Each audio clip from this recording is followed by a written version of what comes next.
Эл өкүлдөрү мурдагы өкмөт башчы Жантөрө Сатыбалдиев баштаган мамлекеттик дирекцияда иштеген жооптуу кызматкерлерди мыйзам чегинде ишин карап жоопко тартуу зарылдыгын билдирди. Бирок эсептөө палатасы текшерүү иштерин түрдүү тоскоолдуктардан улам аягына чыга албай жатат. Мындан улам депутаттар бул маселени саясий коррупция деп сыпаттоодо. Бул жерде мен ойлойм, мен жеке оюм. Бул жерде конкретный бийлик тарабынан заинтересован адамдардан сговор бар. Коррупциялык схеманын эң чоңу бул жерде кетип атат. Бул эмне деген? Биздин жогорку кеңештин органы болуп эсептелген. Счетный палата барып текшерейин деп текшере албай жатат. Жаңы сиз айткандай алсыздыгын көрсөтүп атат. Бирок аны кантип алсыздыгын көрсөтпөй, эгер архивге кирсе, ал жерден башын аягын таппаса, эгер чакыртса, ал жоюлуп кеткен болсо, ошол эле мурунку директор, генеральный директор болгон, премьер-министр болуп турган Жантөрө Сатыбалдиевдин буйругу менен жоюлуп кеткен. Ал бизге ант берген. Ал өкмөттүн иши үчүн премьер-министр жеке жоопкерчилик тартат. Андан тышкары ант берген. Мыйзамдардын так аткарылышын көзөмөл кылам деп тур. Ошого жооптуу. Мыйзамды бузган учурда жооп берем деп. Ошондуктан эгер архивге өткүзгөндө мыйзамдардын талаптары аткарылбай туруп жоюлган, жана мыйзамдардын талаптары архив жөнүндө жана башкалар жөнүндө аткарылбай туруп, ал жерде каша бойдон өткөрүлгөн болсо, биз андайлардын жоопкерчилигин караш керек. Бүгүнкү күндө бул адамдарды жоопко тартып, жасаган туура эмес иштерине жазалагандын ордуна өкмөт эркелетип аларды бийликтин бийик бутактарында кармап отурат. Биз баш прокурорго да кайрылдык, өкмөткө да кайрылдык. Конкреттүү чара көрүш керек деп. Учурда эсептөө палатасы бардык тийиштүү документтерди көздөн өткөрүүдө.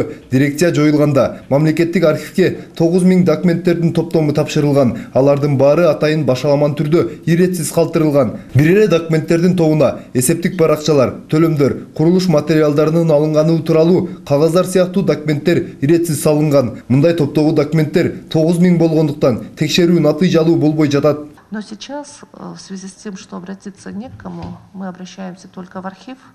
Архив, у него имеется перечень только документации. Там написано, например, папка номер 1, там 150, да, например, касса, да, вот вам 150 папок. А в 150 папках, вот я рассказываю примерно, что творится, да, то есть там невозможно.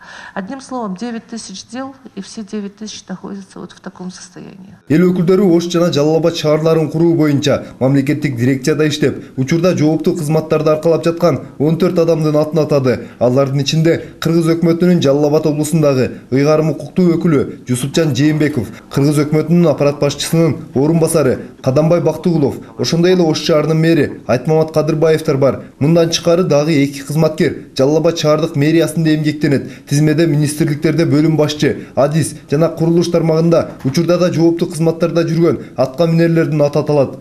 Эмне үчүн бүгүнкү күнгө чейин ушул Ош Жалал Абад шаарларын кайра куруу дирекциясында иштеген тиешелүү адамдар чоң кызматта отурат. Демек бүгүнкү өкмөт башчынын да ошолор менен мамилеси бар дегенди түшүндүрөт. Эгер мамилем жок десе, ал тез аранын ичинде ушул бүгүнкү кызматтарда отурган адамдарды ушул иш бүткөнгө чейин деп сүйлөшүү жолу менен болсо да кызматтан четтетип коймок. Кимиси четтеди? Тескерисинче бизге арам адалдык жөнүндө акыл үйрөтүп атат бардыгы келип алып. Мына Жантөрө Жолдошевич өзү кызматтан кетерде ушунчалык шашуу менен Жалал Абад облусунун губернатору Жээнбековду кызматка отургузуп коюп кетти.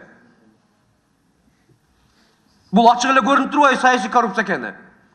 Биз айтып аткан прокурор, биз ишенип аткан милиция саясий коррупция менен кантип күрөшүшү мүмкүн?